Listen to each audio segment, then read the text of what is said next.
आप लोगों ने एक लाइन सुनी होगी, किस किसने सुनी है वह हमको जरूर बताएं। भूखे को भोजन, प्यासे को पानी, जय बाबा बरफानी। सुना है आप लोगों ने? किस किसने सुना? सबने सुना। फिर से बोलो, भूखे को भोजन, प्यासे को पानी, जय बाबा बरफानी। बाबा बरफानी मतलब अमरनाथ बाबा, भगवान शंकर कैलाशी अविनाशी, पतालेश्वर बाबा भगवान शिव। फिर से बोलो एक बार, भूखे को भोजन, प्यासे को पानी, जय बाबा बरफानी। शिव भक्त कैसा होता है? केवल लिखने वाले ने इतना लिख दिया कि भूखे को भोजन, प्यासे को पानी, जय बाबा बरफानी। इसका मतलब क्या? शिव भक्त की पहचान क्या होती है? सिर पे त्रिपुंड लगाया, शिव भक्त कहलाएगा? जम के बोलो जरा। गले में रुद्राक्ष की माला पहन ली, शिव भक्त कहलाएगा? अभी एक बीच में एक आप लोगों ने सुना होगा, टीवी पर आया था कि एक लड़के ने, एक दूसरा धर्म का लड़का था, उसने एक लड़की को फंसा लिया और उसके टुकड़े टुकड़े कर दिए। वो माला गाय की पहना था, उसके हाथ में रुद्राक्ष की माला बनी हुई थी। धर्म बदल लिया था, वो दूसरे धर्म का था, उसने माला भी पहन ली, उसने तिलक भी लगा लिया, पर उसने एक बेटी के साथ में गलत किया और उसके टुकड़े टुकड़े कर दिया। आप जरा बहुत सावधानी से समझने की कथा है पतालेश्वर शिव महापुराण की, बहुत सावधानी से समझना है, बहुत ध्यान लगाकर समझना है। त्रिपुंड लगा लोगे, तिलक लगा लोगे, तो क्या उससे तुम शिव जी के भक्त बन सकते हो? जम के बोलो रे झारखंड वाले, नहीं। गले में रुद्राक्ष या तुलसी की माला पहन लोगे तो शिव जी के भक्त बन सकते हो क्या? नहीं। कोई दूसरे कलर के कपड़े पहन लोगे, या कोई ने कह दिया कि ओम लिखा पहनो, शिव लिखा पहनो, राम लिखा पहनो, कृष्ण लिखा पहनो, तो क्या शिव जी के भक्त बन जाओगे? नहीं। सिर पर जो त्रिपुंड है, जो चंदन है, वो पसीने में बह सकता है, मुंह धोने पर मिट सकता है। गले में जो रुद्राक्ष की माला है, तुलसी की माला है, वो टूटकर गिर सकती है। जिन कपड़ों को हम धारण करे हुए हैं, वो कपड़े भी हमारे फटकर गिर सकते हैं, बेकार होकर फिका सकते हैं। केवल चंदन का तिलक लगाने से, मस्तक पर तिलक लगाने से, रुद्राक्ष की माला पहन लेने से, या तुलसी की माला पहन लेने से, या कपड़ा चेंज कर लेने से कोई शिव का भक्त नहीं बनता। शिव का भक्त कैसे बनता है? तो इस पद में लिखा हुआ है, भूखे को भोजन, प्यासे को पानी, जय बाबा बरफानी। आपके मस्तक पर भले तिलक ना हो, आपके गले में भले माला ना हो, पर आपके अंदर दूसरे के प्रति दया का भाव है, तो आप शंकर के भक्त हो, ये निश्चित है।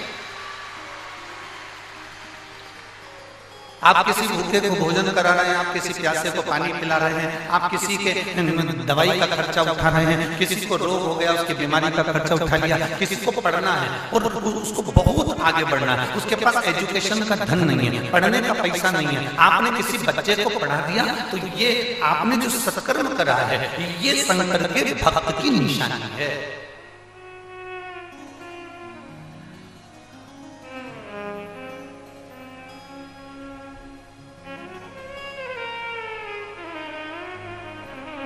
ये शिव भक्त की निशानी है।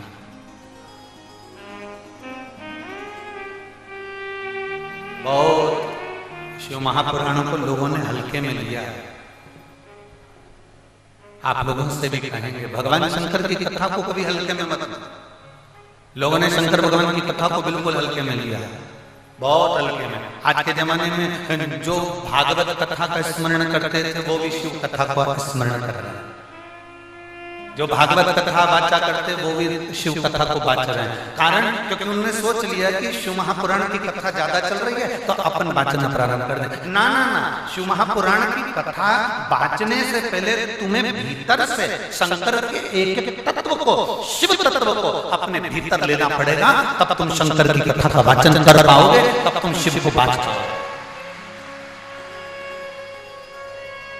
ट्रेंड मत बनाओ कि ये दुकान अच्छी चल रही है, मोबाइल की दुकान चल रही है तो अपन मोबाइल की खोल लें, कपड़े की दुकान चल रही है तो कपड़े की खोल लें, हम सुनार की दुकान चल रही है तो सुनार की खोल लें, और किराने की दुकान चल रही है तो किराने की खोल लें। हमें ये नहीं करना। ये शिवपुराण कोई व्यापार नहीं है, ये शिवपुराण कोई धंधा नहीं है, ये शिवपुराण कोई बिजनेस नहीं है कि तुमने एक छोड़ी दूसरी अपना ली, दूसरी छोड़ी तीसरी अपना ली, जो क्रेज आ गया हम उसको पकड़ कर बैठ गए। ना ना ना, शंकर की कथा वाचने वाले को चाहिए कि पहले अंदर शिव तत्व को प्राप्त करो। शंकर की जैसी शीतलता है, मस्तक पर गंगा है, वैसी शीतलता तुम्हारी होना चाहिए। शंकर जैसे पर नारी से दूर है, वैसे पर नारी से तुम्हें दूर होना चाहिए। शंकर जैसे अपने चरण किसी से नहीं छुआते, वैसा तुम्हें शंकर जैसा अपना भाव होना चाहिए, तुम्हें किसी से चरण नहीं छुआना है। शिव जैसे सबसे दूर हटकर अकेले रहना पसंद करते हैं, ऐसी दूरी तुम्हें दुनिया से बनाकर चलना पड़ेगी, तब तुम शंकर के हो पाओगे और शिव भक्ति में रम पाओगे। कहने को कह दिया कि हम शंकर के भक्त, मस्तक पर तिलक लगाने से कोई शिव का भक्त नहीं होता, माला पहन लेने से कोई शिव का भक्त नहीं होता, कपड़ा बदल लेने से कोई शिव का भक्त नहीं होता। शंकर का भक्त वो है जो किसी भूखे को भोजन कराए, प्यासे को पानी पिलाए, किसी गरीब के जीवन में उसके दुख की घड़ी में खड़ा हो जाए, वो शंकर का भक्त है। और अगर आपके भीतर दया नहीं है, आपके भीतर धर्म नहीं है, आप झुकना नहीं जानते, आप परमात्मा के चरणों में रमना नहीं जानते, आप किसी के आगे आदर के शब्द नहीं बोल सकते, आप किसी को मीठा शब्द नहीं बोल सकते, तो आप शंकर के भक्त नहीं हो सकते, आप शिव के भक्त नहीं हो सकते।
विश्वास को पैदा करें।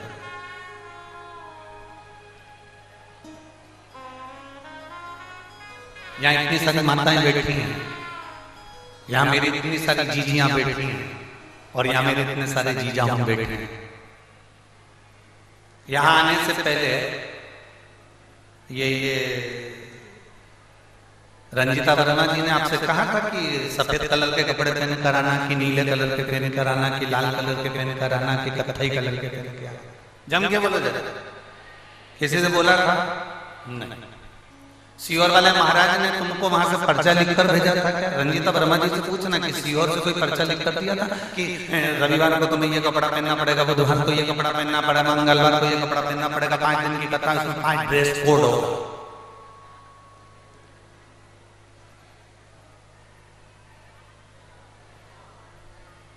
कोई ड्रेस कोड। शंकर जी के पास में ड्रेस का काम नहीं है। शमशान में भी जाते हैं तो एक से बढ़कर एक कपड़े पहना कर ले जाते हैं, पर आखिरी में जाकर वो भी उतार दिए जाते हैं। शिव जी के पास में ड्रेस का काम नहीं।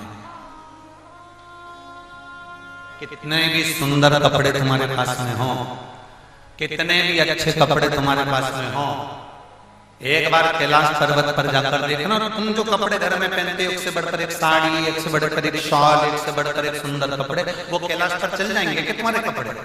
कैलाश पर वो कपड़े नहीं चलेंगे। तुम्हें ठंड के कपड़े पहनना पड़ेंगे, गर्म कपड़े पहनना पड़ेंगे। उसमें तुम्हें सुंदरता नहीं देखना, उसमें तुम्हें ये देखना कि मेरे शरीर में ठंड ना लगे, मेरे को ठंड ना महसूस हो, मुझे ठंड ना लगे, उसमें तुम्हें ये देखना पड़ेगा। मेरे शरीर में ठंड ना लगे, तुम्हें वो देखना पड़ेगा। शिव को तुम्हारे वस्त्र से मतलब नहीं, शिव को तुम्हारे आभूषण से भी मतलब नहीं। और बहुत सुंदर बात कही,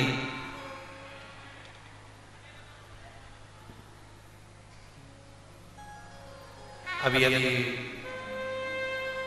हम जब यवतमाल जिले में थे और वनी में कथा कर रहे थे, तो वनी में एक भक्त आया, वनी का ही था वो, अगर जयसवाल जी सुन रहे होंगे कथा तो वो जानते हैं। वनी में एक भक्त आया, उस भक्त ने हमसे कहा, गुरुजी आपसे हमें एक बात करना है। हमने कहा बोलो क्या बात करना है? राम जी कितने सुंदर हैं? हमने कहा बहुत। कृष्ण कितने सुंदर हैं? हमने कहा बहुत। देवी जी कितनी सुंदर है? हमने कहा बहुत। चंद्रदेव कितने सुंदर है? हमने कहा बहुत। गुरु जी 33 कोटि देवी देवता को देखो तो वो कितने सुंदर हैं, उनकी सुंदरता कितनी थी। और एक हम शंकर जी के मंदिर में जाते हैं, शिवलिंग को देखते हैं, शंकर भगवान के शिवलिंग का दर्शन करते हैं, काले पाषाण का है और बहुत सारी बेलपत्रियां चढ़ी हुई है, दही लगा हुआ है, दूध लगा हुआ है, उनका पूरा विग्रह जरा देखो, जरा आप निहारो तो कैसा लगता है?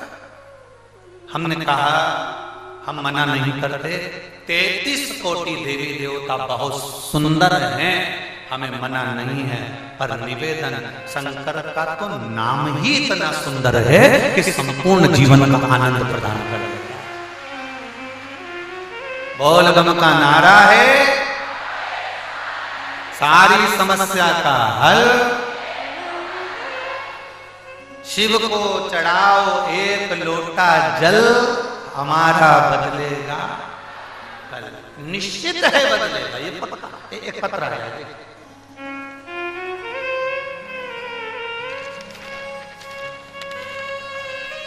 एक तो जितना बड़ा झारखंड है उतना बड़ा पत्र है।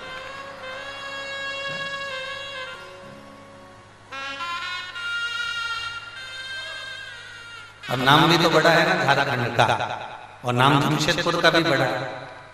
अभी तक जितने भी नाम थे, सीहोर छोटा सा, बनी छोटा सा, यवतमाल छोटा सा, अब ये झारखंड भी बड़ा है और जमशेदपुर भी बड़ा है। अब उसमें पत्र भी बड़ा। अब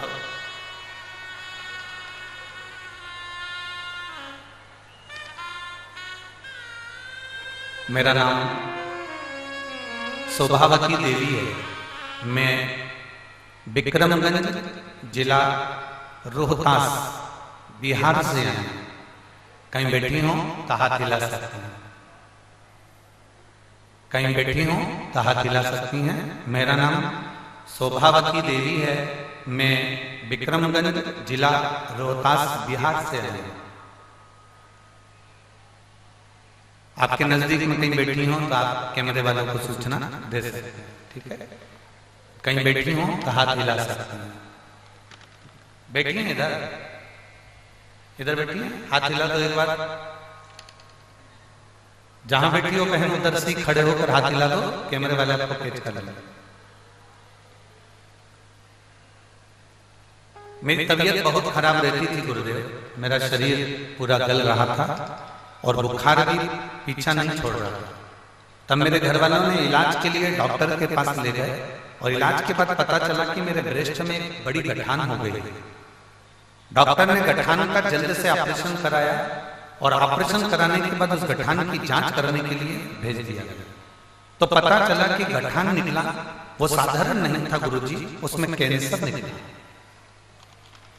कैंसर निकला, हमारे घर वाले सब चिंतित हो गए, गुरुजी अब करें तो करें क्या। जहां गठान का ऑपरेशन हुआ था वहां डॉक्टर से मिले तो वो डॉक्टर बोले कि पटना जल्द से जाइए और ऑपरेशन कराइए। अब क्या करें गुरुजी, एक ऑपरेशन अभी ही करवाए थे, फिर एक ऑपरेशन कराने का डॉक्टर बोल दिए। लेकिन मेरे पति को किसी ने कहा कि कैंसर का इलाज पटना नहीं, आपका पैसा भी लगेगा, तो पैसा भी लगेगा, मुंबई ले जाइए। फिर हम ऑपरेशन करवाने के लिए मुंबई के लिए चले, वहां रेडिएशन करवाया। तब उसी समय हमें देखने के लिए मेरी एक परिचित आई और उसने कहा कि एक लोटा जल शिव जी को चढ़ाना प्रारंभ करो, वही पानी अपने शरीर पर लगाओ, वही पानी तुम पियो। गुरुदेव रेडिएशन कराने के बाद में जहां पर ऑपरेशन हुआ था वहां पर घाव हो गया था। वो घावों के आसपास कैंसर और मात्रा में फैलना चालू हो गया और वहां पकने लगा। अब वो ठीक नहीं हो रहा।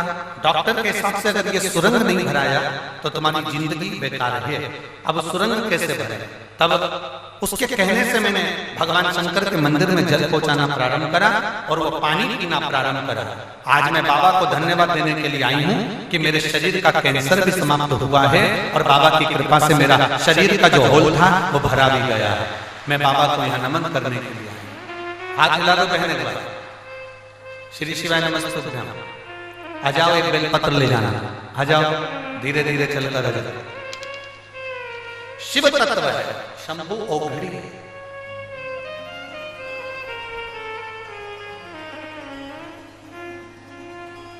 शिव ओघड़ी, उसको पहचानना, उसको जानना और उसको अपने भीतर उतारना कठिन है, बहुत कठिन है।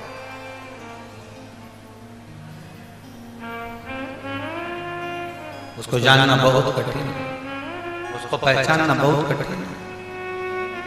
शिव महापुराण की कथा कहती है, तिलक लगाने से नहीं, माला पहनने से नहीं, वस्त्र बदलने से नहीं, कपड़ा बदलने से नहीं, शंकर अगर मिलता है तो अपने कलेजे को बदलने से मिलता है। अपने कलेजे को बदलेंगे, मन को बदलेंगे, भगवान के भक्ति को धारण करेंगे,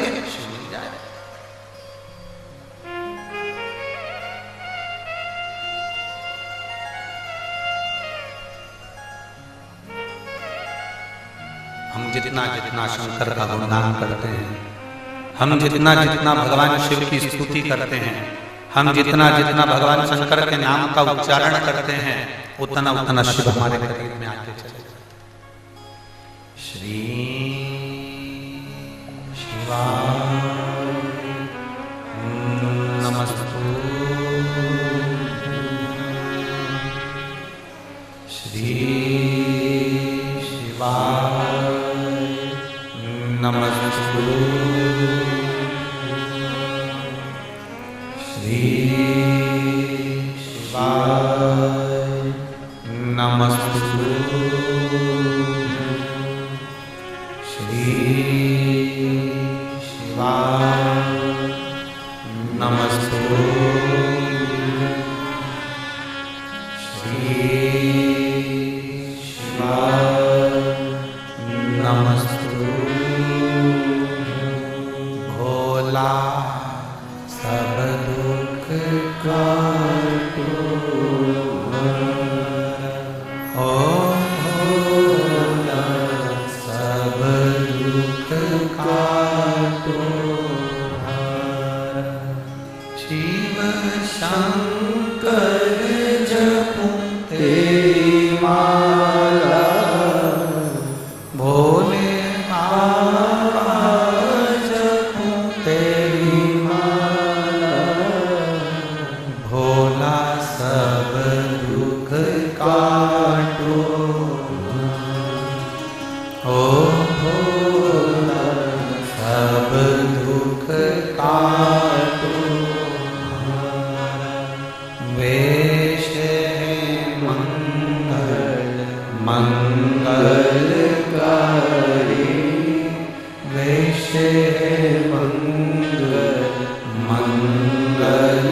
मुरारी शमशान वासी हमारा, शमशान वासी हमारा।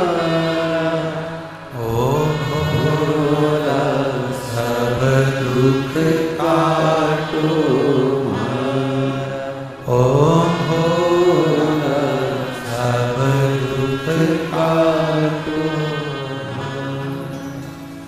शिव को तुम्हारा करा गया भजन प्रिय है। दिखावे की प्रियता शंकर में नहीं है।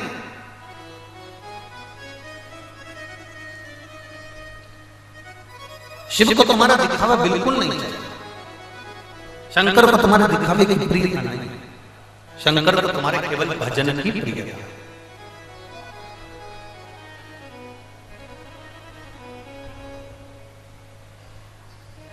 सब सुंदर है, पर शिव का नाम अति सुंदर, अति सुंदर।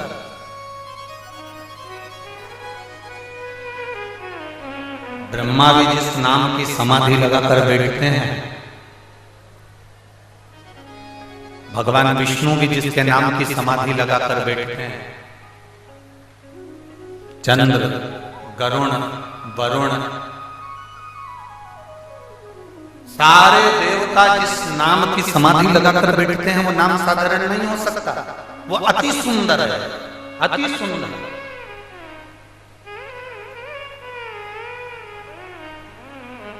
और एक बात और सुन लीजिए, झारखंड की जीजियों और झारखंड के जीजाओं, ओ जमशेदपुर वाली, बहुत अच्छे से सुन लो।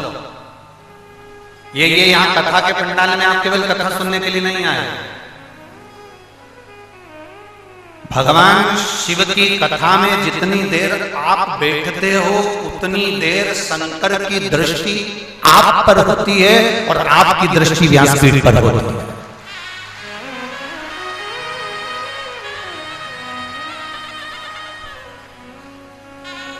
आप शिव के इस व्यासपीठ का दर्शन कर रहे हो।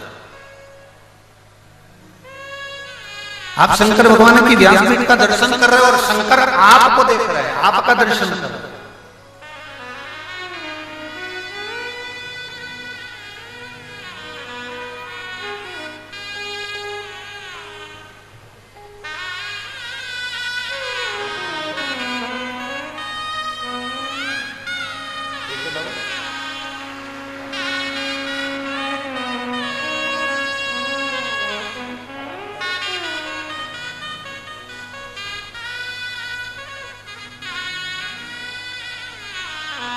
आप शिव को देख रहे होते हैं, शिव आपको देख रहे हैं।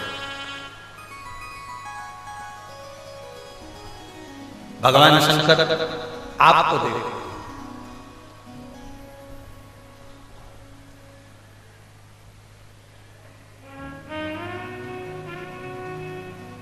चोर क्या देखता है? तुम्हारे कपड़े, अरे चमके तो बोलो।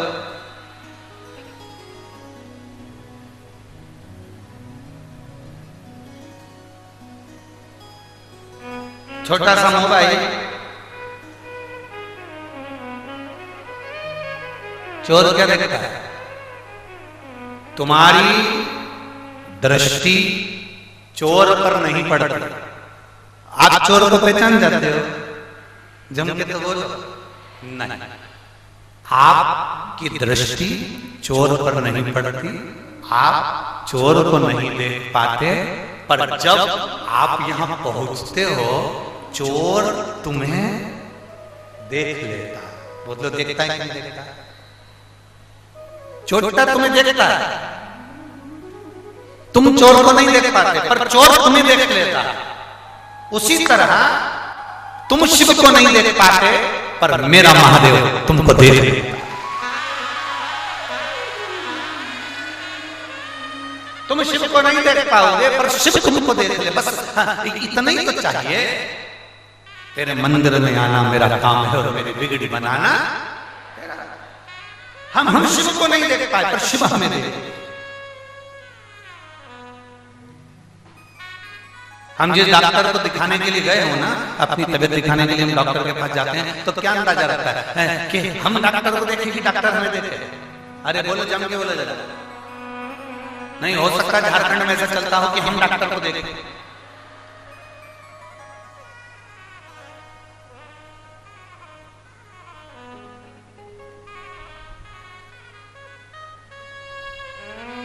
ना ए बबुआ, ऐसा नहीं।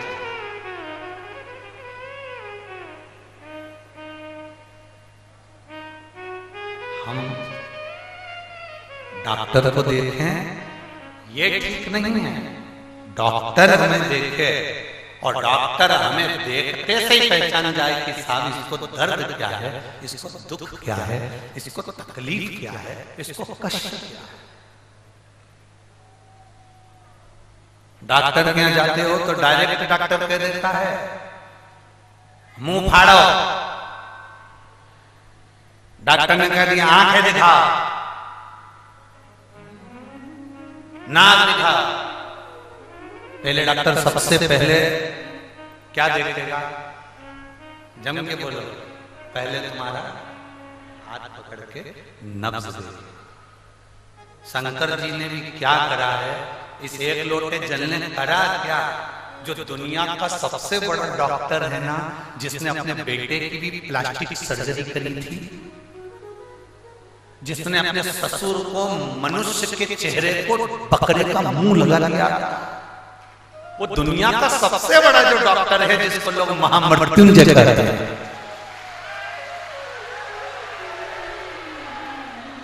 वो दुनिया का सबसे बड़ा डॉक्टर जिसको लोग महामृत्युंजय कहते हैं, आपने और हमने करा क्या? शिव पुराण ने करा क्या? बस हमने अपना हाथ उस डॉक्टर को पकड़ा लिया। मतलब एक लोटा जल जैसे हमने चढ़ाया, वैसे ही डॉक्टर ने नब्ज देख ली, हाथ देख लिया और पहचान गया। हाथ कांप रहा था, पहचान गया दुखी है। हाथ अच्छा था, पहचान गया दुखी है। कैसा है वो समझता है। आपने एक लोटा जल, इसलिए हमने कहा मंदिर का लोटा मत लो, मंदिर का पानी मत लो। क्या बोला था पहले? घर से लोटा लो और घर का पानी लो। घर का लोटा होगा, घर का पानी होगा, तो हमारे घर का पानी जब हम महादेव को चढ़ाएंगे, अपने घर का लोटा लेकर जब जल चढ़ाने के लिए जाएंगे, तब भगवान शंकर के पास हमारे घर का जब पानी पहुंचेगा, तो महादेव उस जल से समझ जाएंगे कि हमें तकलीफ कितनी है। सुदामा जी भगवान कृष्ण के दरवाजे पर गए थे, तो तंदूर लेकर गए थे, चावल लेकर गए थे। वो चावल जो तंदूर पड़ोसन के यहाँ से मांग कर लाई थी सुशीला, सुशीला ने वो चावल जैसे अपने कपड़े में रखा, वो कपड़ा नीचे से फट गया। फटते से चावल जमीन पर गिर गए। जमीन पर गिरे तो उन चावल को बटोर लिया, बटोर कर चार पल्लू कर उस चावल में से कंकर बीनती बीनती सुशीला ने बांध कर सुदामा को दे दिया। सुदामा जी ने वो चावल अपने बाजू में दबाया और द्वारकाधीश ले गए।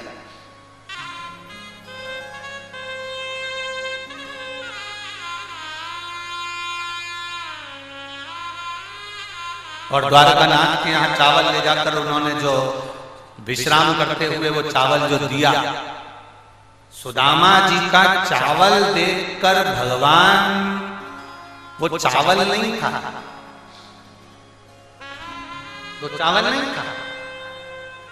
पहले के समय में, पहले हम भी रखते थे, अब नहीं रखते, पहले इतना बड़ा कार्ड रखते थे, परिचय कार्ड इतना बड़ा होता था, और वो निकाल कर देते थे। हम वो देते ना, जैसे हम पत्रकार हैं, हम मिनिस्टर हैं, हम कलेक्टर हैं, ये मेरा कार्ड है, मेरा एड्रेस ये है, मेरा मोबाइल नंबर ये है। इतना बड़ा कार्ड तुमने निकाला कर दे, अपना परिचय पत्र, अपना परिचय कार्ड वो निकाला और साहब ये रखो।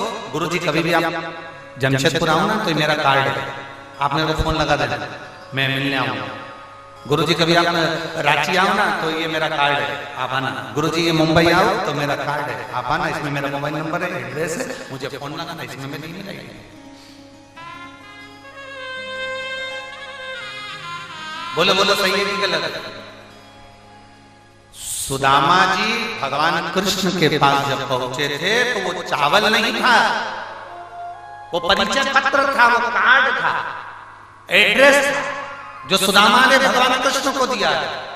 और भगवान कृष्ण ने जब तंदूल खाए, जान गए कि सुदामा का घर का पता क्या है, उसी तरह जब हमारे घर से हम लोटा भर कर पानी लेकर जाते हैं, महादेव को जल चढ़ाते हैं, तो तुम्हारे घर का पता महादेव के पास लिखा जाता है कि मुझे इसके घर जाना है, मुझे इसके घर पहुंचना है, मुझे इसका दुख मिटाने के लिए पहुंचना है, मुझे इसके दरवाजे पर जाना है।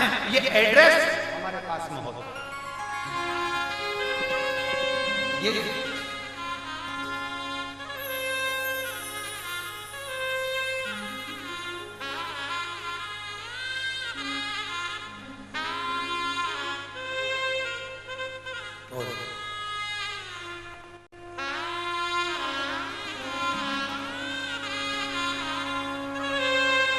लोग कहते हैं सुदामा के चावल देख कर द्वारिकाधीश रोए थे।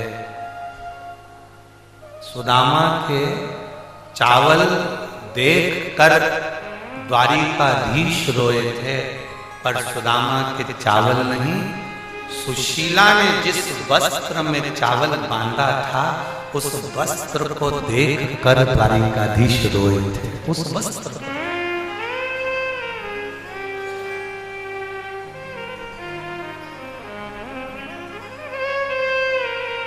वो एक लाइन हमें तो इतना याद नहीं है, पर आप लोगों के स्मरण में तो होगा।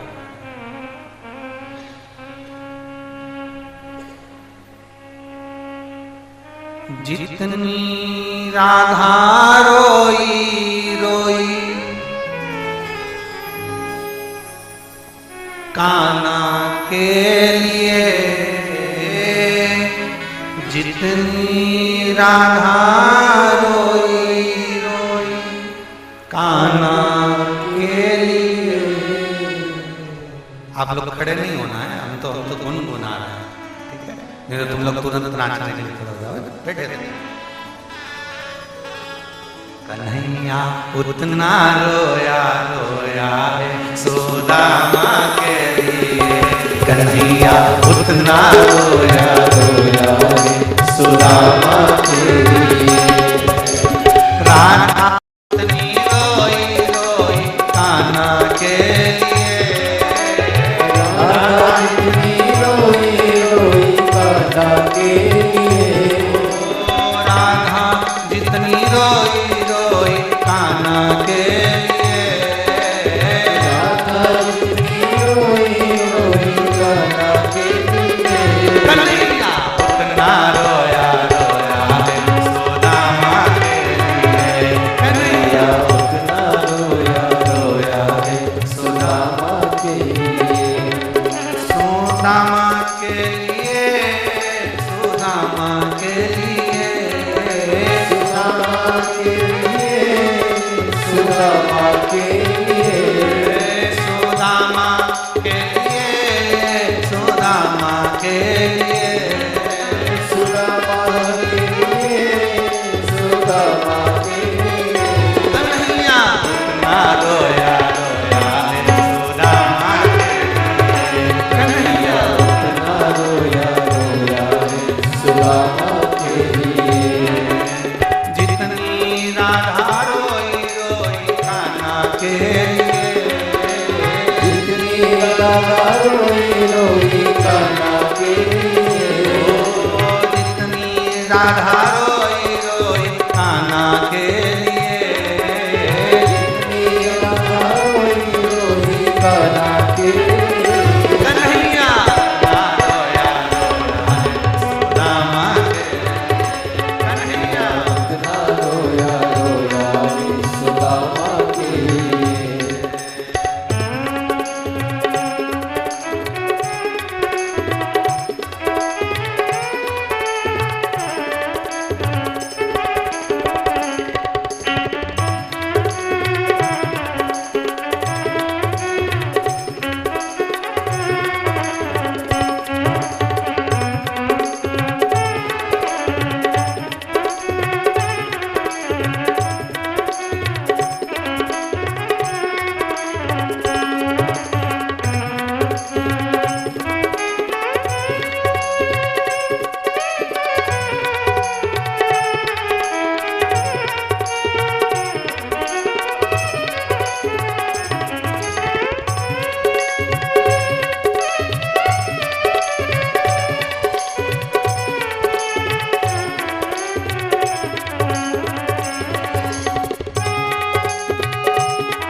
महादेव है। अपने स्थान पर बैठ जाओ। हमने पहले कहा था खड़े ही मत हो। शंभो।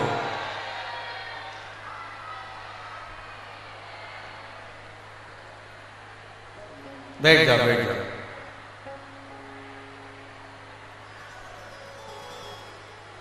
तुम्हारे भी पांव में चक्री लगी है।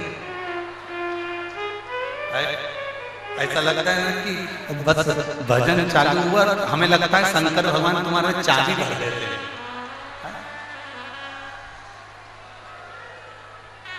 हमें तो लगता था कि हमारे महाराष्ट्र के, छत्तीसगढ़ के, मध्य प्रदेश के, राजस्थान के, उत्तर प्रदेश के, पंजाब के, हरियाणा के और जम्मू कश्मीर के लोग बहुत भजन में नृत्य करते हैं, पर आज मालूम पड़ गया कि झारखंड भी कम नहीं पड़ रहा हो। ये ज्ञात हो गया हो कि झारखंड भी कम नहीं पड़ रहा हो। झारखंड भी कम नहीं। बोल बम का नारा है, सारी समस्या का हल।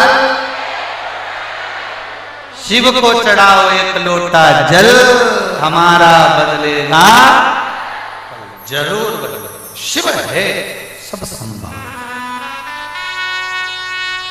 दिया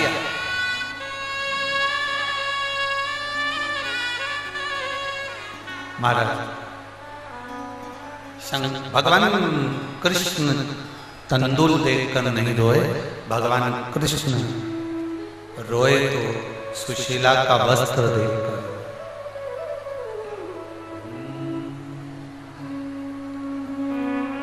श्री शिवा नमस्तु, श्री शिवा नमस्तु,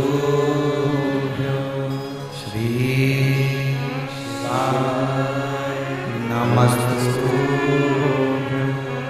श्री शिवा नमस्तु। भोला सब दुख काटो, ओ भोला सब दुख काटो। शिव शंकर जपो तेरी माला, भोले बाबा जपो तेरी माला। भोला सब दुख काटो, ओ भोला सब दुख काटो। वेश है मंगल मंगलकारी, वेश है मंगल मंगलकारी। शमशान वासी हमारा, शमशान वासी हमारा। ओ भोला सब दुख काटो, ओ भोला सब दुख काटो। शिव कथा है भगवान शंकर का संवाद है, शिव महापुराण की कथा है। शिव के लिए वस्त्र नहीं बदलना। कितना सुंदर कहा। पशुपतिनाथ का व्रत किया है आप लोगों ने? हाथ उठाओ जरा, जिन जिन ने करा, सबने करा है। सबसे बड़ा नियम क्या है पशुपति व्रत का? सबसे बड़ा नियम है पशुपति व्रत का कि जिस मंदिर में हम पहला सोमवार का व्रत करते हैं, 5 सोमवार उसी मंदिर में करना पड़ता। मतलब मंदिर बदला नहीं जाता। 2 व्रत इस मंदिर में कर लिए, 3 व्रत दूसरे मंदिर में कर लिए, 2 व्रत मायके में कर लिए, 3 व्रत ससुराल में कर लिए ना, नहीं। पशुपति व्रत का सबसे बड़ा विधान एक पत्र है।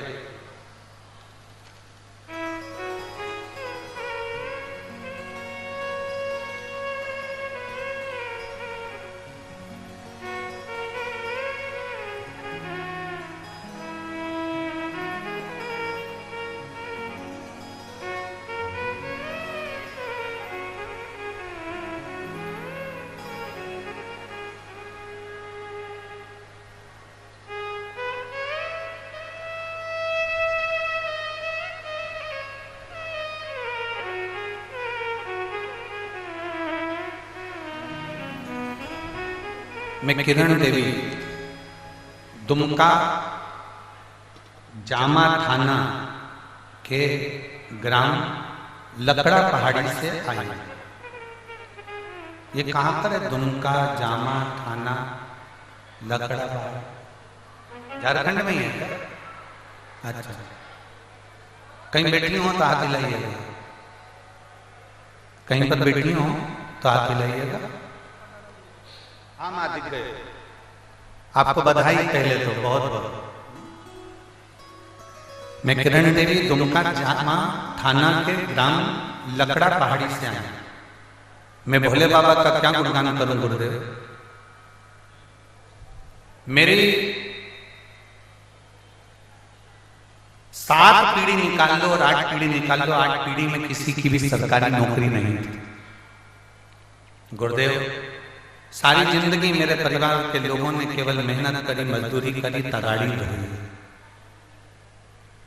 200 रुपए की मजदूरी में, 250 रुपए की मजदूरी में, 300 रुपए की मजदूरी में काम किया।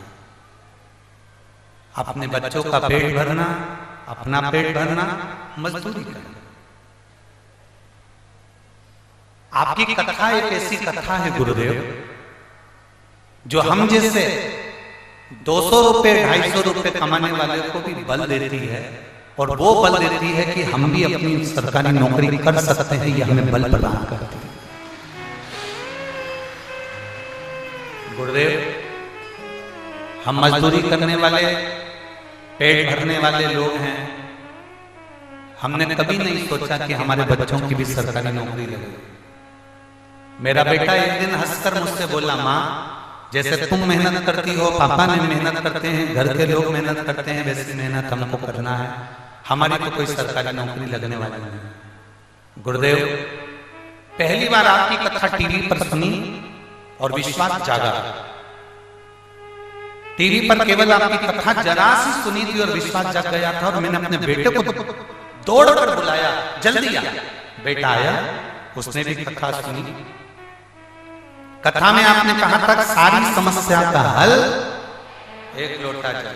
मेरे बेटे ने कह दिया, माँ अब मैं भी इस टीवी के सामने बैठकर वचन देता हूं कि मैं खूब मेहनत करूंगा। और मेरा विश्वास कहता है, वो सियोर वाला महाराज जैसे छाती ठोक कर कहता है कि जो मांगोगे वो मिलेगा। अब मैं भी कहता हूं कि मेरा भोलेनाथ मुझे सरकारी नौकरी जरूर दे। और मैंने आपके वचन पर भरोसा करा, मेरे बेटे ने भरोसा करा, और आपने एक बार पशुपतिनाथ के व्रत का वर्णन किया, और मेरे बेटे ने उस पशुपतिनाथ के व्रत को सुना और उस व्रत को करना प्रारंभ करा। गुरुदेव मेरे बेटे ने जब एग्जाम के लिए फॉर्म डाला तो मेरा बेटा घबरा रहा था। मैंने कहा, पशुपतिनाथ का व्रत किया है ना, बाबा तेरे साथ में है, तो एग्जाम का फॉर्म भर। मेरे बेटे ने फॉर्म भरा। हमारे खानदान में पहली बार किसी ने नौकरी के लिए अप्लाई करा, और बाबा का मैं क्या वर्णन करूं। आज मेरा बेटा बीएसएफ में सिलेक्ट हो गया और बाबा की कृपा से वो ट्रेनिंग कर गया। मैं केवल इस जमशेदपुर की कथा में बाबा को धन्यवाद देने आई हूँ गुरुदेव। मैं बर्मा बहन जी को बहुत बहुत धन्यवाद देती हूँ। हम जैसी महिला बहुत दूर जाकर कथा नहीं सुन सकती, आपने हमारे झारखंड में करा दी, मेरा उसके लिए धन्यवाद। शिव तत्व बहन बधाई आपको। एक बार इस बहन को जोरदार ताली बजाकर बधाई। जिनके यहाँ बहुत सारे नौकरी करने वाले होते हैं, उनके यहाँ किसी की नौकरी लगती है तो उनको कोई फर्क नहीं पड़ता, पर 250-300 रुपए कमाने वाले के यहाँ जब 7 पीढ़ी में 8 पीढ़ी में नौकरी लगती है तो उसको बधाई दिल से देना चाहिए। जोरदार तालियां बजाकर बधाई। बोल बम का नारा है। बैठो बहन, बधाई आपको बहुत बहुत साधु शिव और खाली ना जाता कोई दर से तुम्हारे, खाली न जाता कोई दर से तुम्हारे, मेरी खड़ी हूँ नदी बाहरी फसाए। एक लाइन इन्होंने अच्छी लिखी है,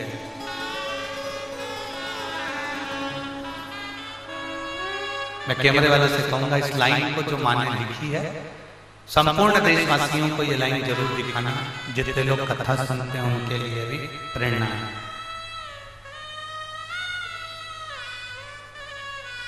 इस लाइन को उन्होंने लिखा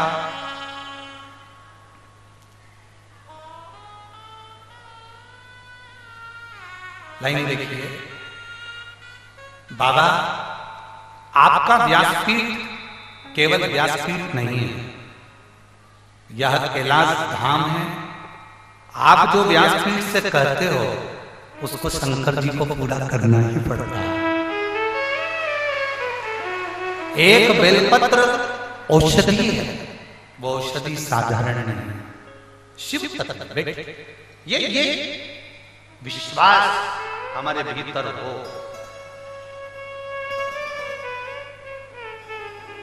कई लोग कहते हैं कैंसर जैसी बीमारी हो गई, अब डॉक्टर ने कह दिया है कि अब तुम जीवित नहीं। कोई कहता है हमारा लीवर किडनी बेकार हो गया, डॉक्टर ने कह दिया, पत्र है।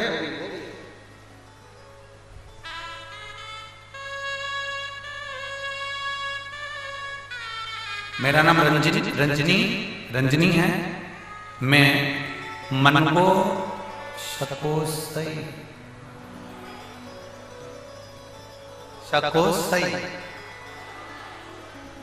तुम समझ गए ना? हाँ ठीक है। मेरा नाम रंजनी है। मैं मन को शकोस में रहती हूँ। गुरुजी कहीं बैठी हैं क्या? कहीं बैठी हो तो हाथ दिलाइएगा। अगर पंडाल में कहीं बैठी हो तो हाथ दिलाइएगा, और अगर आप लोगों को दिख जाए तो हाथ का इशारा करिएगा तो चैनल वाले उधर कैमरा कर लेंगे, ठीक है। मेरा नाम रंजनी है। मैं मनगो देश में रहती हूँ। गुरुजी मेरे पति को किडनी तथा लीवर में पथरी हो गई। डॉक्टर ने बोल दिया कि तुम्हारे पति की किडनी और लीवर पथरी के कारणवश डैमेज हो रहे, ऑपरेशन करना होगा। लेकिन किडनी का पथरी साधारण नहीं होता। अब ऑपरेशन कराएं तो कराएं कैसे? कहीं बैठी हो तो हाथ हिला सकती हैं। पीछे है क्या? अच्छा कैमरे में नहीं आ रही होंगी, उधर साइड होंगे, ठीक है। ऑपरेशन का डॉक्टर ने कह दिया अब किडनी और लीवर डैमेज हो रहा है पथरी के कारण, बस करे तो करे क्या। हम डॉक्टर को दिखाकर आए और किसी एक बहन ने कह दिया कि तुम शिवजी को जल चढ़ाया करो, उसकी बेलपत्र खाया करो। सीवर वाला महाराज टीवी पर आता है, आस्था चैनल पर कथा आती है, तुम सुना करो। हमने पहली बार कथा सुनना प्रारंभ करा, जल चढ़ाना प्रारंभ करा, बेलपत्र खिलाना प्रारंभ करा। आज बाबा के चरणों में बैठकर हम धन्यवाद देने के लिए आए हैं। जब हमने दूसरी बार जांच कराई तो मेरे पति की किडनी के आसपास में जो पथरी थी वो पूरी समाप्त हो चुकी थी और किडनी लीवर में काम करना प्रारंभ कर दिया।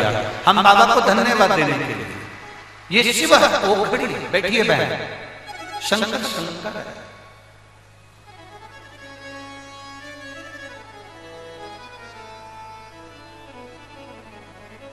आपका विश्वास, आपका भरोसा, आपकी दृढ़ता।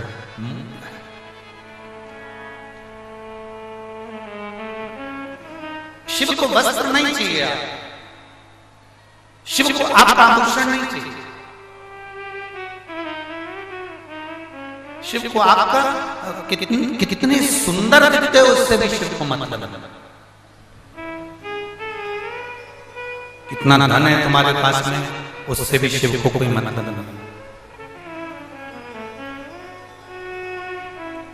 कोई शिव शिव है।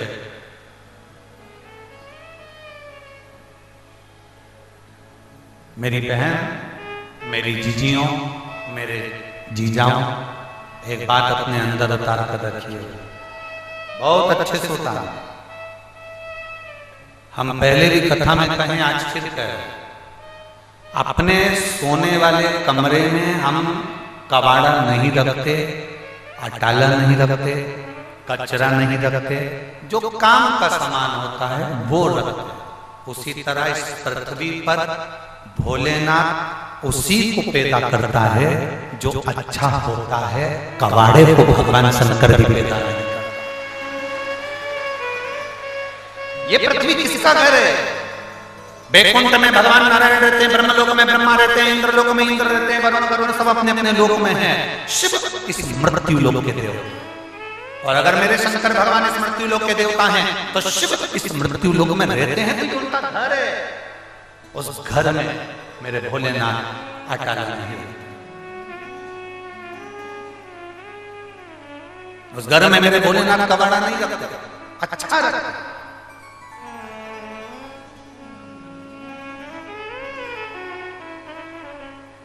आपको अगर भगवान ने जन्म दिया है तो वो साधारण नहीं है।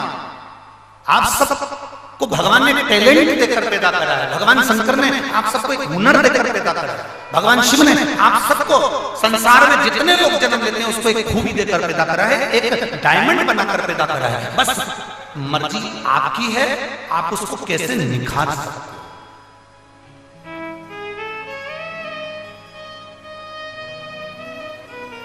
अगर दुनिया के लोग आपको अच्छा बना सकते थे तो फिर परमात्मा की जरूरत ही नहीं पड़ती। ओ मेरी झारखंड की जीजियों और जीजा,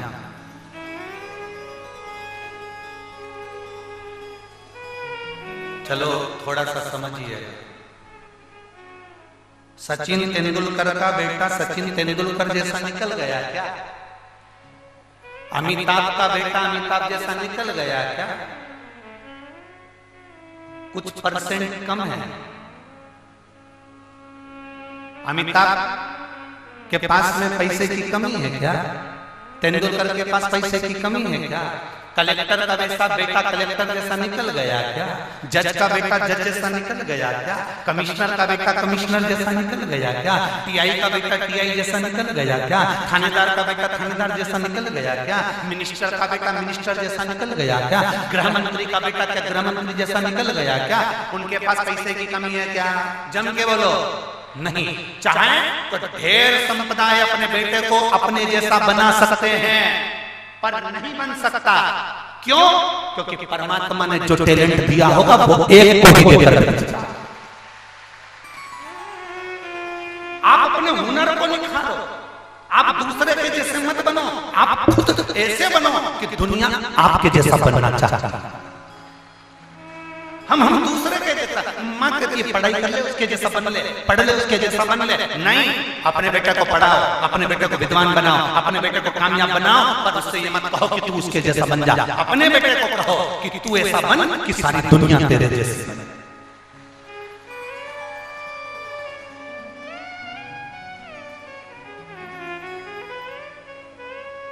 कितना पैसा है इन कलाकारों का जिनका हमने नाम लिया, इनके पास पैसे की कमी है। वो अपने बेटे को उतना सक्सेसफुल बना सकते हैं, अपने बेटे के लिए खर्चा कर सकते हैं, पर नहीं, आप खर्चा भी कर दोगे पर उसने जितना लिखा होगा। आप सबके पास में एक हुनर है, उस हुनर को जागृत करिएगा, उस हुनर को निखारने का प्रयास करिएगा। हम ये नहीं कहते कि कलेक्टर का बेटा कलेक्टर नहीं बनेगा। कलेक्टर का बेटा कलेक्टर बन जाएगा, एक्टर का बेटा एक्टर बन जाएगा, मिनिस्टर का बेटा मिनिस्टर बन जाएगा, पर अपने पिता जैसा हुनर लेकर नहीं आ पाए। वो हुनर परमात्मा देकर भेजता है।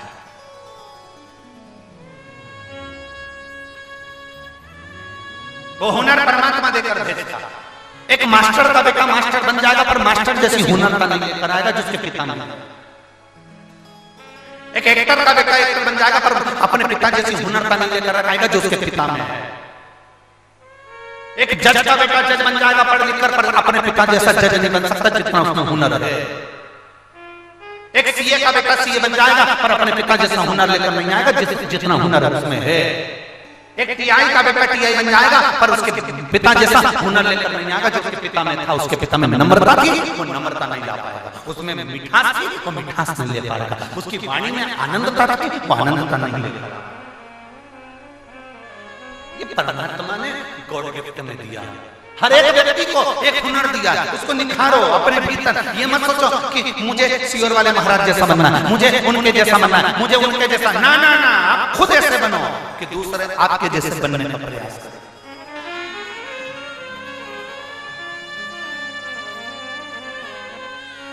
अपने आप निखारने का प्रयास करें। हम तो भोलेनाथ जी से रोज सुबेरे उठते हैं,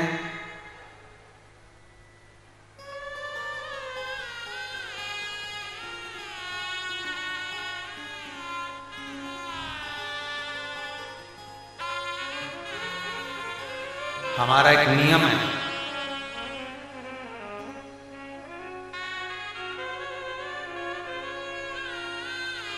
सुबेरे से उठते हैं और भोलेनाथ जी का जब पूजन करते हैं तो हम बाबा से केवल एक प्रार्थना रोज करते हैं। प्रतिदिन का नियम है, प्रतिदिन उठते से एक प्रार्थना जरूर करते हैं। बाबा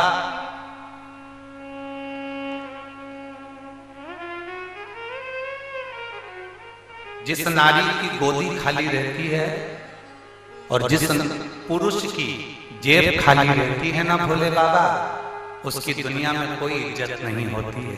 इसलिए मेरे भोले बाबा स्त्री की गोदी भर कर रखना और पुरुष की जेब भर कर रखना, बस इतनी प्रार्थना। ये हमारी प्रार्थना है। आज तक हमने विद्यार्थी से कभी किसी को प्रार्थना अपनी बताई नहीं, पर आज झारखंड की भूमि पर बाबा बैद्यनाथ की कृपा से बता। जिस स्त्री की गोद खाली रहती है उसकी इज्जत नहीं होती, लोग उसे अपशब्द कहते हैं। जिस पुरुष की जेब खाली रहती है ना, जिस पुरुष की जेब में पैसा नहीं होता ना, लोग ताने देते हैं, फक्कड़ कहते हैं, भिखारी कहते हैं, ताना देते हैं, ठोकर लगा देते हैं, गाली दे देते हैं, छोटा समझते हैं। तो हम बाबा से रोज कहते हैं, बाबा स्त्री की गोदी भर कर रखना और पुरुष की जेब भर कर रखना, वो कभी खाली मत रखना, वो कभी खाली न रखना बाबा।